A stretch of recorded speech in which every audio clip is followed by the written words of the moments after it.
Hi, my name is SKantamneni, and my science fair project was precise stellar ages, calibrating theoretical isochrones using non-local thermodynamic equilibrium conditions.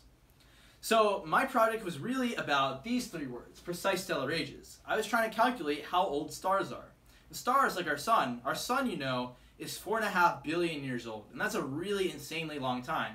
Humans have really only been on Earth for a couple thousands of years. So how do we know that the sun is that age?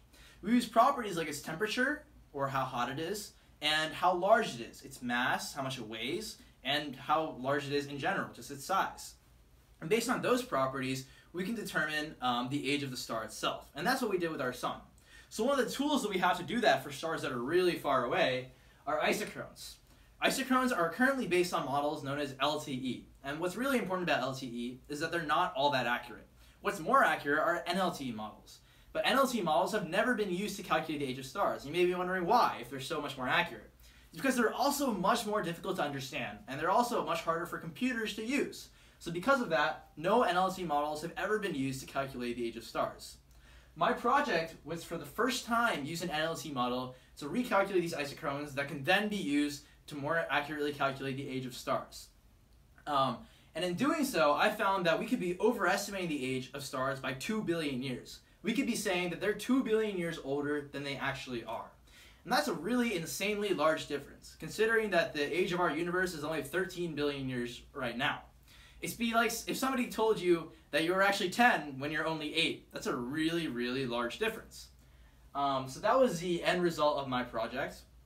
About science fair in general, you really should do science fair. Science fair is one of the best ways for you to explore your interest in science. Science has really cool stuff like this, but if graphs aren't your thing, they also have wet lab stuff. You can do experiments with plants, with animals, with about anything you want, as long as you have a question, and as long as you have the perseverance to see the question through. And also you win really cool stuff. So this is an award I won last year at the State Science Fair. I won second in the State Science Fair, and I got an opportunity to attend the International Science Fair too, the International Science and Engineering Fair. And I met kids from all around the world, from almost any country you can think of, and it was a really awesome time. And recently, I also got accepted to MIT, the university in Boston, and it's one of the most prestigious universities in the nation, in the world, and I think my science fair achievements and my participation really played a big role into that. So if you haven't done a science fair before, I really think you should get into it. I didn't do my first science fair until 11th grade, but I wish I did it earlier to get this really awesome experience over a large amount of time. So I wish you the best, and thank you so much.